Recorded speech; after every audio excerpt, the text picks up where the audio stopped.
ठिकठिकाणी मतदानाची प्रक्रिया केली जाते, मतदान पार पडत आहे। सिंधुदुर्गमधून आमचे प्रतिनिधी विशाल रेवडेकर जोडले गेले। विशाल, काय तिथले अपडेट्स मिळतात?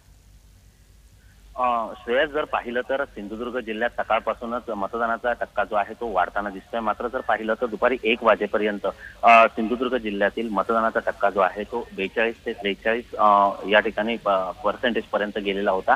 आणि जर आकडेवारी जर पाहिली तर ही मात्र काही संमिश्र प्रतिसाद जो आहे तो मतदान केंद्रावर पाहायला मिळतोय। आपण जर पाहिलं तर हे अगदी गजबजलेलं हे मतदान केंद्र आहे फोंडाघाट मधील, आणि या फोंडाघाट मधल्या या सेंटरवर आता आपण आहोत। आणि जर पाहिलं तर अशाच पद्धतीचा जो संमिश्र प्रतिसाद आहे तो अशाच पद्धतीचे संपूर्ण जिल्ह्यामध्ये पाहायला मिळतोय। जर रत्नागिरीचा विचार केला तर रत्नागिरीमध्ये देखील 38% मतदान जे आहे ते मतदारांनी मतपेटीत बंद केलेलं पाहायला मिळतंय। तर दुसरीकडे सिंधुदुर्ग मधील जी चुरशीच्या लढती आहेत त्या ठिकाणी मतदारांना बाहेर काढण्यासाठी जे उमेदवार आहेत, त्यांचे प्रतिनिधी आहेत, त्याचप्रमाणे कार्यकर्ते आहेत, हे देखील मतदान प्रक्रियेसाठी प्रयत्न करताना पाहायला मिळत आहेत।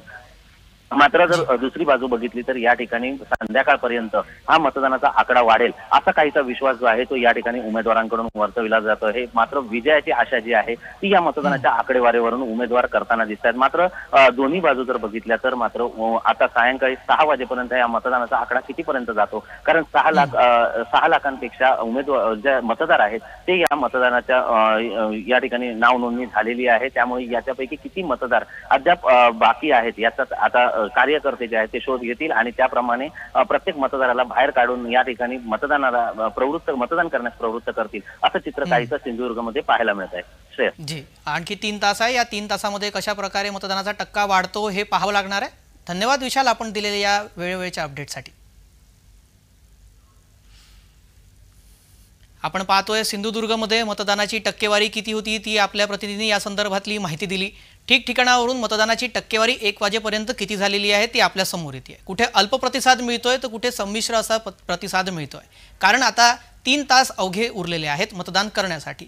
जनतेनं बाहेर पडावं, मतदान करावं असं आवाहन नेत्यांकडून, निवडणूक आयोगाकडूनही केलं जात आहे, कारण हा मतदाराचा हक्क आहे आणि तो त्याने बजावला पाहिजे अशी घोषणा सातत्यानं केली जाते आणि आवाहनही केलं जातं।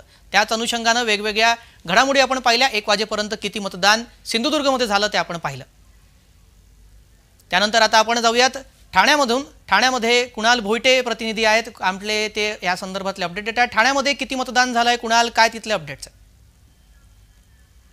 27% जे मतदान आहे ते ठाण्यामध्ये एक पर्यंत झालेला आहे। आणि हा मतदानाचा आकडा वाढवण्यासाठी आता उमेदवार जे आहेत ते बाहेर पडलेले आहेत। आपल्या कार्यकर्त्यांना, सर्वच मतदारांना मतदान केंद्रापर्यंत घेऊन जाण्याचं आवाहन करतायत। त्याचप्रमाणे सर्वच मतदारांना आवाहन प्रत्येक उमेदवाराकडून, त्याचप्रमाणे त्यांच्या कार्यकर्ते पदाधिकाऱ्यांकडून करण्यात येत आहे। टक्केवारी वाढवण्याचा एक प्रयत्न सर्वच मतदारसंघांमध्ये केला जातोय, कारण ज्या अर्थी सकाळपासून ही गर्दी आपण पाहतोय ती गर्दी पाहता टक्केवारी कमी दिसून येते। त्यामुळे कुठेतरी मतदार अजूनही बाहेर यायला मागत नाहीयेत। त्यामुळे आता हिवाळ्याचे दिवस आहेत, त्यामुळे ऊन कमी आहे, त्यामुळे मतदारांनी बाहेर पडलं पाहिजे असे उमेदवार त्यांना आवाहन करतायत। त्यामुळे आता 6 वाजेपर्यंत काय मतदानाचा आकडा असतोय हे पाहणं महत्वाचं असणार आहे, कारण 3 तास आता शिल्लक असणार आहेत। धन्यवाद कुणाल, आपण दिलेल्या या माहितीसाठी। या संदर्भातले ताजे अपडेट्स वेळोवेळी आपल्यापर्यंत पोहोचवत राहा। आपण पाहिलं ठाण्यातली घडामोड पाहिली। ठाण्यामध्ये सुद्धा अल्प प्रतिसाद मतदारांकडून मिळतोय, कारण अद्याप आता फक्त 3 तास उरलेले आहेत आणि तितकंसं हवं जसं तसं मतदानाची टक्केवारी पाहायला मिळत नाहीये, कारण मतदान होत नाहीये।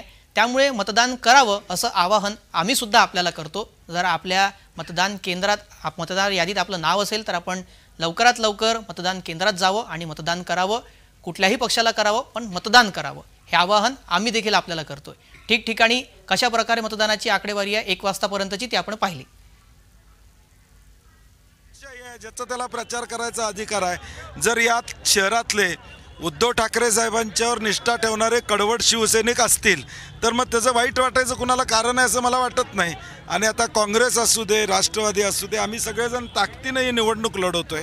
उमेदवार अपक्ष असला तरी निवडून आणणारी आमची भूमिका आहे आणि ह्यात कुठंतरी मिठाचा खडा टाकण्याचा त्यांचा प्रयत्न आहे, तो या ठिकाणी जनता आणून पाडेल।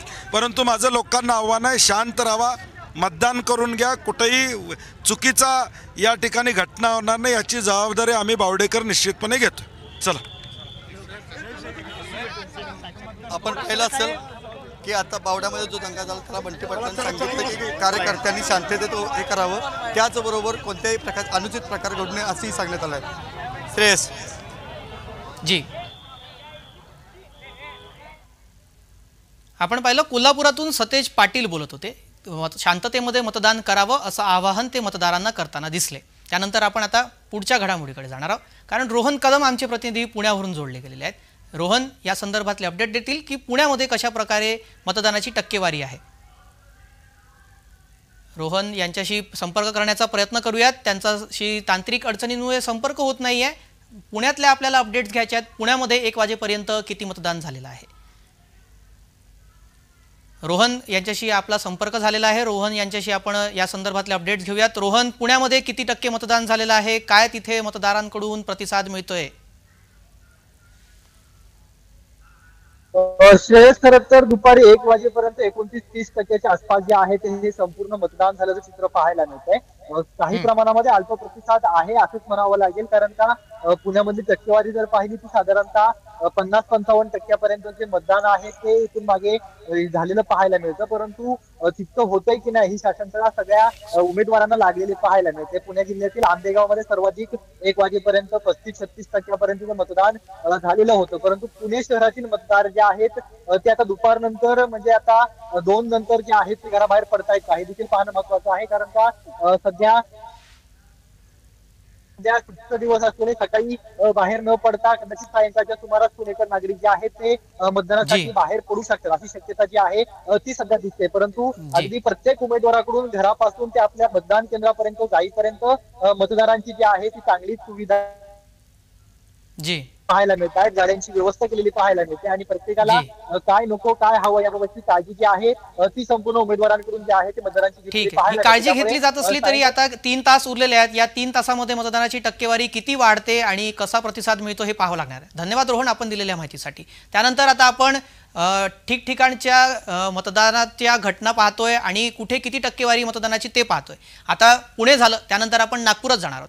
नागपूरमध्ये काय परिस्थिती आहे, नागपुरात काय टक्केवारी आहे, कारण काही प्रमुख लढती आहेत नागपूरमध्ये, त्याकडे संपूर्ण राज्याचं लक्ष लागलेलं आहे. हितेश मेश्राम प्रतिनिधी आहेत आपले जोडले गेलेले आहेत नागपूरहून. नागपूरमध्ये कसा प्रतिसाद मिळतो हितेश, मतदानाला कशा प्रकारे टक्केवारी आहे 1 वाजतापर्यंतची नागपुरातली?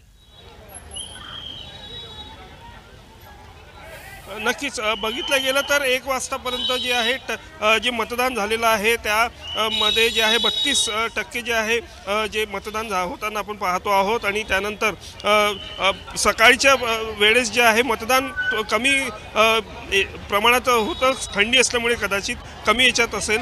मात्र आता लोक घराच्या बाहेर पडू लागत आहेत आणि त्या अनुषंगाने बघितलं गेलं तर मतदानाचा आकडा जो आहे तो वाढत चाललेला आहे आणि जी टक्केवारी आहे ती वाढत चाललेली आहे. या अनुषंगाने बघितलं गेलं तर नागपुरात ठिकठिकाणी ज्या पद्धतीचे आपण माहिती घेत आहोत त्या पद्धतीने प्रत्येक ठिकाणी जे आहे मतदान सुरळीतपणे चालू आहे. आणि हे मतदानाच्या वेळी जे सकाळी जी गर्दी नव्हती नागरिकांची, मात्र आता आपल्याला रांगा पाहायला मिळत आहेत. आणि या अनुषंगाने मतदान हे नागपूरमध्ये जे आहे 32 पेक्षा जास्त आता होत आलेलं आहे. आता अजून 3 तास उरलेले आहेत. या 3 तासामध्ये ही टक्केवारी किती वाढते ते पाहावं लागणार आहे. धन्यवाद हितेश आपण दिलेल्या या माहितीसाठी. आपण राज्यभरातून कशा प्रकारे मतदानाची टक्केवारी आहे ते पाहतोय, कारण यानंतर सर्वात आधी आम्ही दाखवलं आपल्याला मुंबई उपनगरामध्ये कशा प्रकारे मतदानाला प्रतिसाद मिळतोय. त्यानंतर सिंधुदुर्ग, रत्नागिरी, कोकण या विभागामध्ये मतदानाची टक्केवारी कशी आहे त्यावर नजर राखली. त्यानंतर पुणे बघितलं, नागपूर झालं. आता त्यानंतर आपण संभाजीनगर, मराठवाड्यामध्ये कशा प्रकारे मतदान होतंय, कसा उत्साह आहे मतदारांचा ते पाहणार आहोत. विजय चिडे संभाजीनगरहून माझे प्रतिनिधी जोडले गेलेले. विजय, कशा प्रकारे उत्साह आहे मतदारांचा, किती टक्केवारी आहे 1 वाजेपर्यंतची संभाजीनगरची? नक्कीच जर पाहिलं छत्रपती संभाजीनगरमध्ये जे आहे ते शहरापेक्षा ग्रामीण भागामध्ये जे आहे ते मतदारांमध्ये सर्वाधिक उत्साह असल्याचं पाहायला मिळत आहे. 1 वाजेपर्यंत टक्केवारी केली तर छत्रपती संभाजीनगरच्या 9 मतदारसंघामधून 33% जे आहे ते मतदान जे आहे ते पूर्ण झालेलं आहे आणि यामध्ये ग्रामीण भागामध्ये सर्वाधिक प्रतिसाद जो आहे तो मतदानाला भेटताना पाहायला मिळतात. शहरी भागामध्ये 28% मतदान जे आहे ते पूर्ण झालं आहे. तर छत्रपती संभाजीनगरच्या सिल्लोड या मतदारसंघामध्ये आतापर्यंत जर विचार केला तर 50%हून अधिक मतदान जे आहे ते त्या ठिकाणी झालेलं आहे. तर गंगापूर आणि पश्चिम मतदारसंघामध्येच सर्वाधिक कमी मतदान जे आहे ते सध्या होताना पाहायला मिळत आहे.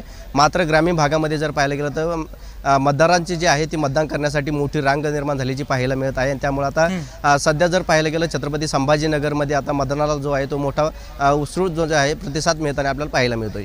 जी विजय, आपण सांगितलं ग्रामीण भागामध्ये चांगलं मतदान होत आहे, मात्र शहरी भागामध्ये होत नाहीये. वेळोवेळी या संदर्भातले अपडेट देत राहा, कारण आता अवघे 3 तास उरलेले आहेत. धन्यवाद आपण दिलेल्या माहितीसाठी. आपण पाहिलं ही संभाजीनगरमधली अपडेट देत होतो, कारण संभाजीनगरमध्ये शहरी भागामध्ये मतदान अल्प प्रमाणात होत आहे, तर ग्रामीण भागामध्ये चांगला प्रतिसाद मिळत असल्याचं प्रतिनिधींनी सांगितलं.